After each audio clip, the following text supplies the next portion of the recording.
Nos acompaña desde este momento en el programa Mariadit Bordón de Bernardi, a quien agradezco profundamente que pueda estar con nosotros hoy aquí en el programa. No debe ser fácil enfrentar lo que enfrentó en su momento como víctima de secuestro, lo que tuvo que pasar posteriormente en el tiempo en el que tuvo que enfrentar a sus propios secuestradores en un juicio, luego volver a revivir ese momento ante la Corte Interamericana de Derechos Humanos y seguramente a partir de ahí toda la visibilidad que tuvo de nuevo este caso. Así que María, te agradezco que puedas estar con nosotros. Gracias, buenas noches Santiago y a tu teleaudiencia. Recuerdo que cuando conversamos en Monumental, el día antes de la audiencia, me dijiste, yo no sé cómo voy a reaccionar al momento de ver nuevamente a una de las personas que formó parte de mi secuestro. ¿Cómo te sentiste en ese momento, cuando viste ahí en vivo y en tiempo real a Juana Rom?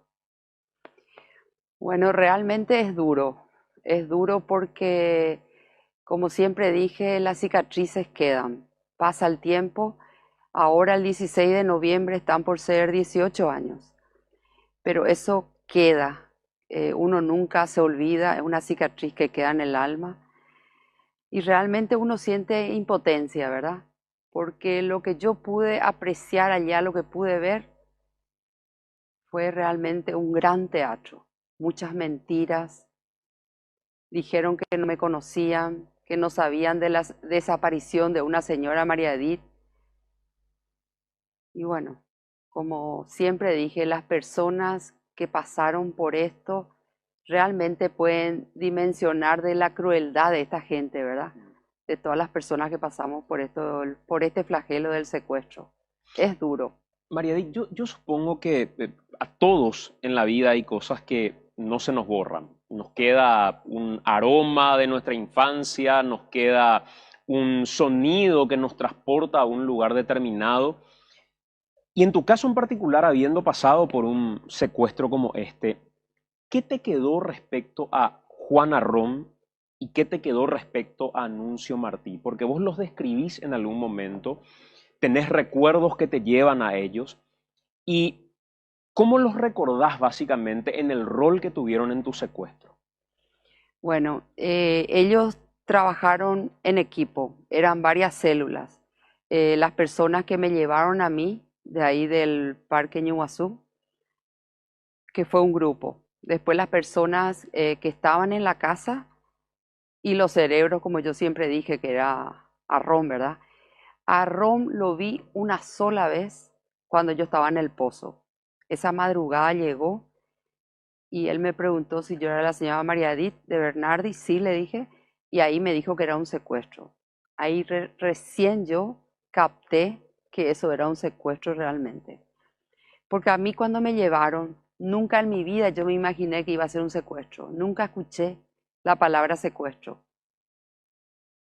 Fui la primera, la primera. Entonces yo dije, bueno, acá me van a robar el vehículo, quién sabe qué me van a hacer. Cuando me llevaron de Ñuazú, hicimos 3 cambios de vehículos. Me transportaron en 3 vehículos. Primero con el mío, después otro y después otro, hasta llegar a la casa.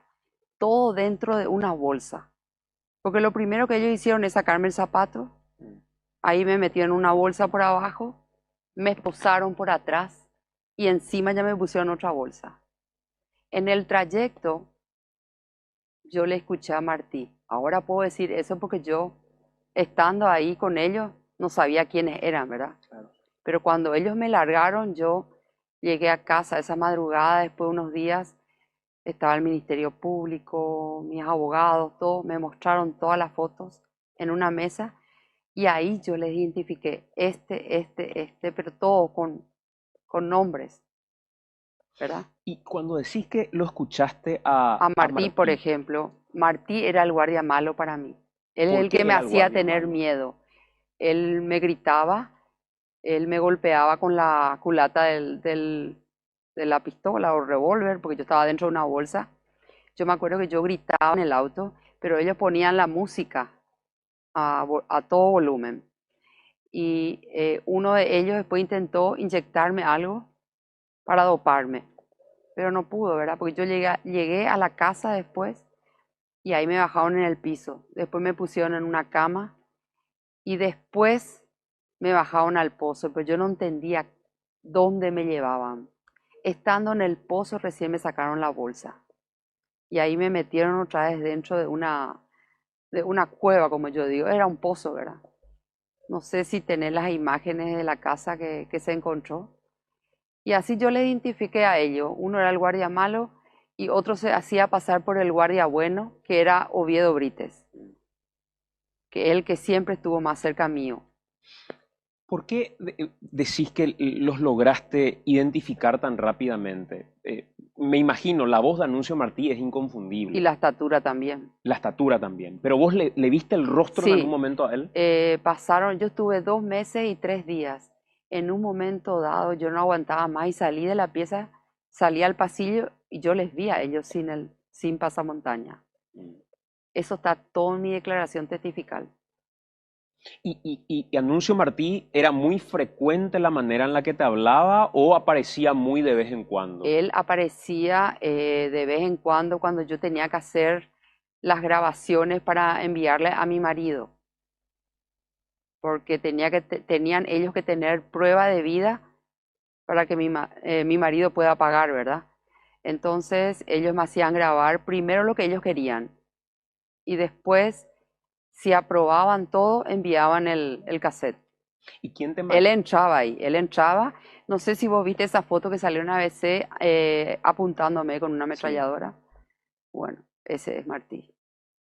A Juan Arrón, como te dije, le vi una sola vez cuando bajó al pozo y tenía un antifaz negro. Y lo identificaste por sus demás Al rasgos. salir, cuando me largaron recién, estando ahí yo, no sabía ni quiénes eran. Coste que a mí me dijo Viedo Brites que alguien de la familia estaba metido. Pero es que no, ni me imaginaba, no podía dimensionar. Pero por esos vínculos familiares, ¿vos Pero lo nosotros conocías a Ron o nunca, no? no, nosotros nunca no nos dimos con los Arrón, nunca, nunca pisó mi casa. Cuando mi hermano Guillermo se casó con Marina Arrón, Antonio y yo salimos padrinos del casamiento de ellos. Después de 10 años de casarnos nosotros, ellos se casaron y ahí salimos padrinos. Creo que fue la única vez que le vi a Juan Arrón. Pero nunca frecuentó mi casa, nunca tuvimos contacto, ni siquiera con los hermanos, ni siquiera con Felipe. A Ricardo no lo conozco. A la que sí le conozco es a Marina, que era mi ex cuñada. Le conozco a Cristina Rom, que solía estar con Marina. Y después no. Después del secuestro, cuando salieron en la televisión, le conocí a María Auxiliadora, porque tengo entendido que Marina es trilliza, son tres. Una creo que se casó con Cabello, después está Marina y la otra no sé con quién se casó. Y cuando escuchaste decir en medio de la audiencia a Cristina que prácticamente no sabía del secuestro, que no sabía quién eras, una tal Una tal Bordón, Bordón dijo, sí. ¿cómo te sentiste en ese momento? ¿Esperabas otra cosa de ella? No sé, lo que sentí era, como te dije, mucha impotencia, porque era con tal cinismo hablaban.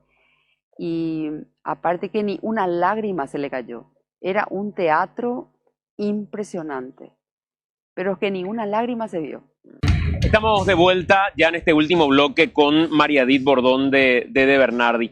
Mariadit, estábamos conversando y me decías de alguna manera parte de lo que te tocó vivir cuando volviste a escuchar la voz de Arrón, cuando viste o escuchaste en su momento a Anuncio Martí quizás saliendo, gritando, diciendo que fue torturado y era una voz que te parecía cercana. Siempre se suele decir que el secuestrador cuida de alguna manera al secuestrado porque ese es el capital que tiene como para poder negociar. Sin embargo, ¿a vos cómo te tenían? Vos en carne propia, ¿sentías que te cuidaban, que de alguna manera evitaban golpearte o ponerte en riesgo sabiendo que eras la víctima con la que ellos tenían que negociar? ¿O cómo te sentías en ese tiempo de cautiverio? Bueno, cuando yo estaba en cautiverio, ellos me hacían tener miedo. Me decían que no tenía que gritar, me pasaron un escrito y tuve que leer y me dijeron que cuando quería algo tenía que hacerlo por escrito. Me decían que había dinamita, que no toque nada. Todo era terror para mí, temor. Estaban todos armados, con pasamontañas, se turnaban, se bajaban al pozo. A mí me tuvieron como más de 15 días en el pozo. Yo hacía mis necesidades en un baldecito así. No te movías de ahí. No, ahí me quedaba. Por horas me llevaban a la pieza de arriba y cuando llegaba gente a la casa, volando otra vez al pozo. Pero más estaba en el pozo. Después de los 15 días, 18 más o menos, me llevaron a una pieza más normal. Y en la O sea, casa en general, ¿qué se escuchaba? O sea, ¿solamente eran los secuestradores integrantes de la banda o en algún momento daba la sensación que se pasaban días normales en la casa? sí, yo le sentía a la cocinera que entraba, que después supe que era la cocinera, ¿verdad? Mm. Que es la de Andino, porque después yo me enteré de todas las personas que estaban ahí. Hasta Omar Martínez también estuvo en mi caso. Y perfectamente yo sabía la hora que entraba la señora esta, porque se cubría la cara con una toalla al pasar enfrente a mi pieza. Ella era la que entraba prácticamente a las 6 de la mañana, tempranísimo entraba. Yo recién tuve acceso al baño después de 16 días más o menos. Y me llevaban a la noche con los ojos tapados. Apagaban todas las luces y me llevaban al baño. ¿Nunca te sacaron de esa casa? Nunca. Ni tampoco me dejaron salir a ver la luz, ni no tuve contacto con la luz solar, ni realmente uno siente mucho temor porque todos son hombres armados y se notaba que algunos eran violentos. Esas son las tácticas, lo del secuestro. Uno es el guardia bueno, entre comillas, y el otro es el malo, el que hace de malo, ¿verdad? Cuando te hablaba, y por eso lo describías como el guardia bueno Alcides Oviedo, ¿qué es lo que te decía? ¿Qué es lo que te mencionaba? Bueno, hablábamos, él me contó que que estaba metido alguien de la familia. Y después de mucho tiempo, yo pienso que más de un mes después de Navidad, pues yo pasé Navidad, Año Nuevo, ahí recién tuve acceso a la televisión, pero por unas horas. Y me decían que mi marido no quería pagar, que estaban esperando recibir noticias y pensar que yo cuando salí del cautiverio me enteré por mi marido que a los 18 días recién tuvo contacto con ellos. ¿Vos te imaginás tenerla así en zozobra a toda mi familia sin decirle, miren, esto es un secuestro? No sabían si yo estaba muerta, viva. No, realmente es macabro. No le deseo a nadie. ¿Cuándo después de tu liberación empezaste a recuperar parte de tu rutina diaria? ¿Cuándo saliste sin mirar para atrás con miedo o pensando que alguien te pueda llegar a seguir o eso es algo que no se supera ni con el paso del tiempo, Mariadit? Bueno, después de varios años, sobre todo yo cuando me levanto lo primero que hago es abrir mi ventana. Eso se quedó después del secuestro, como diciendo, bueno, yo puedo abrir la ventana, quiere decir que puedo mirar el paisaje, puedo mirar la luz solar y eso se quedó, como si fuera que tengo un trauma, ¿verdad? Ni bien me levanto, ya abro la ventana para ver la luz del día. Y cuando salgo siempre estoy atenta, siempre. Miro los espejos, siempre tomo las precauciones. Eso ya es inevitable. Sobre todo me molesta la persona que está detrás mío. Le tengo que mirar. Tengo que ver qué está pasando, quién está. Son cosas, ¿verdad? Pero, como te digo, yo me incliné mucho a la parte espiritual. Eso me ayudó mucho, me fortaleció mucho. Esa fortaleza que tengo es impresionante y eso viene de arriba. El otro día, Mariadit, no voy a decir quién por una cuestión de protección a su identidad, pero es un familiar de una de las víctimas del secuestro en nuestro país. Le preguntaba, ¿por qué crees que pedían todo el dinero que pedían a Ronnie Martí? Que primero parecía mucho ya el monto de 63 millones, pero después eso terminó trepando a 123 millones de dólares, nada más y nada menos. Y le preguntaba, ¿por qué pedían ese dinero? Y me decía él, yo creo que piden ese dinero porque hoy están golpeados dentro de la industria del secuestro y el dinero es fundamental como para reactivar con fuerza esa industria, inclusive financiando campañas políticas que les permitan llegar a puestos de poder o tener control de instituciones. Pero, ojo Santiago, me decía, hoy hay jueces, hay fiscales, hay gente que de alguna manera responde a esa estructura, no ideológicamente, sino que en base a dinero, o en algún momento al menos pasó. ¿Por qué crees que piden ese monto y cómo ves hoy la industria del secuestro en sí en Paraguay? Coincido contigo con lo que dijiste totalmente. Necesitan porque esto es toda una estructura. Ellos necesitan para poder continuar con los secuestros. Eso lleva mucho dinero. Y hay gente infiltrada en todas partes, pero en todas partes. ¿Te imaginas? Ahora en noviembre, el 16 de noviembre va a ser 18 años. Y no pude con ningún gobierno hacer nada. No volvieron mis secuestradores, que fueron los principales, los cerebros, como se dice, y continúa, ¿verdad? Y continúan, esto es el EPP, que es el brazo armado de Patria Libre. ¿Y crees, Mariadit, que hoy Aparte de eso, ellos están conectados con el narcotráfico, con la parte de las armas, con el... pero en qué parte, en qué punto en particular creerías que hoy pueden estar debilitados? ¿En el brazo político? ¿En el brazo armado? ¿En cuál de los brazos crees que si estuvieran debilitados hoy están debilitados? Están debilitados en la parte política. De hecho, ahora América del Sur, esta ideología está saliendo. Argentina, Brasil, Chile, y yo pienso que ellos están desesperados. Y Dios quiera que termine esta ideología, ¿verdad? ¿Tenés alguna esperanza de que en algún momento ellos retornen al país y respondan ante la justicia o ves muy poco probable eso? Que sea lo que Dios quiera.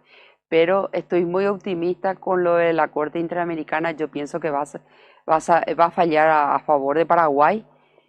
Y bueno, y si ellos vienen, estaré para luchar para que se haga el juicio, ¿verdad? Por mi causa. ¿Hoy crees que hay condiciones para que de reactivarse ese juicio, llevar adelante, crees que hay condiciones suficientes como para lograr una condena que permita que ellos estén... Perfectamente creo que hay solución, sí. Y Así es. como víctima de secuestro, ¿te da más seguridad que ellos estén en el país cumpliendo una condena o que estén fuera del país? ¿Qué te da más seguridad? Porque yo tendría mis dudas de si alguien condenado en Paraguay podría o no seguir teniendo vínculos como para manejar situaciones ilícitas. Pero en el caso de Ronnie Martí, ¿a vos te da mayor seguridad el que ellos estén aquí o que estén fuera del país? Me da indistintamente. Lo que quiero es que se haga justicia. Exacto. Y solamente se haría justicia teniéndolos aquí. Claro, exactamente. Que paguen por lo que hicieron, ¿verdad? Conste que yo no siento odio hacia nadie. No, nunca tuve odio en mi corazón, pero sí quiero que se haga justicia. Y sobre todo quiero que termine este flagelo del secuestro. No le deseo a nadie más, a ningún paraguayo más. ¿Qué pensás hoy y sobre todo cómo te llega el caso de don Félix Urbieta, de Delio Morínigo, quienes están privados hace tanto tiempo de su libertad? Realmente sufro mucho con ellos, porque todos los domingos cuando voy a misa escucho que se pide por ellos. Es impresionante cómo se pide por Morínigo y por Urbieta, el señor Urbieta, para que vuelvan. Y realmente rezo mucho para que vuelvan sanos y salvos. ¿Crees que nuestro país de algún modo sigue teniendo la misma sensibilidad respecto a los casos de secuestro o existe cierta indiferencia? Porque hubo un tiempo en el que cuando nos golpeaba recién la industria del secuestro, tanto en tu caso como el de Y Cecilia, en mi caso, por ser la primera, la gente no entendía qué pasaba, claro, ¿verdad? Nadie podía creer, nadie entendía. Después, cuando fue el segundo, tercero, ahí recién la gente parece que dijo, bueno, esto realmente es la industria del secuestro, se viene, como siempre dijo Antonio, ¿verdad? y hoy crees que hay empatía para con aquellas familias que sufren este flagelo de los secuestros, o hay como cierta indiferencia como parte de la sociedad hacia lo que está sucediendo. Yo pienso que sí, que la gente está empezando a moverse. Inclusive esto que hicimos ahora con lo de Arrón y Martí, que pidieron una indemnización al Estado paraguayo, que hicimos esa campaña de ni un dólar para el secuestro, se acercaron muchas personas indignadas, ¿verdad?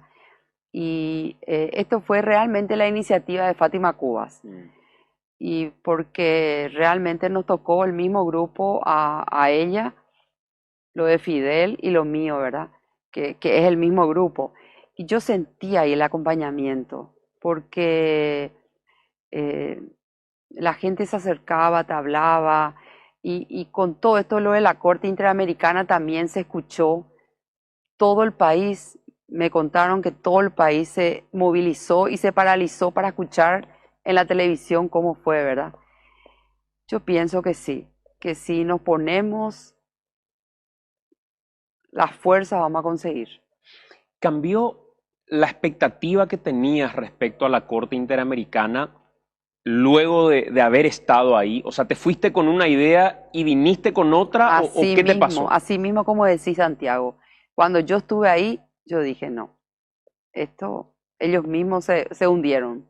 Mm. Impresionante. ¿Y hoy qué esperanzas tenés respecto a lo que decida la Corte? Súper optimista estoy de que va a fallar a favor de Paraguay. ¿Llegaste a conversar Tengo con mucha fe. algunos de los miembros de esta Corte? ¿Hablaste con alguno de ellos? Bueno, no sé si vos sabías que el abogado que estuvo en mi causa es uno de los miembros de la Corte Interamericana, Zaffaroni. Zaffaroni, Eugenio Zaffaroni. Y justamente él se inhibió porque estuvo apoyándome a mí, ¿verdad? Fue mi abogado. Yo hablé con él y, bueno, me supuse que él iba a contar todo, ¿verdad? Desde luego, de hecho, y por eso digo, yo estoy optimista. Siendo él mi abogado, supo todo lo que pasó. Bueno, ¿qué más? Impresionantes. María, y te agradezco mucho por estar con nosotros. Yo sé que, repito, no es fácil probablemente recordar, incluso cuento esto, me daba la sensación, no sé si era así, que en el momento en que emitíamos el informe del caso Juan Arrón y Anuncio Martí, es como que en un momento dejabas de mirar parte de lo que mostraba ese informe, porque a pesar del paso de los años, supongo que todavía hay un impacto que genera en una persona que sufrió como víctima, así que te agradezco por eso, por permitirnos compartir con vos esta historia y de alguna manera tener el coraje de poder enfrentar otra vez una causa como esta. Te agradezco por la invitación y cuando quieras, estoy acá. Gracias, María Edith.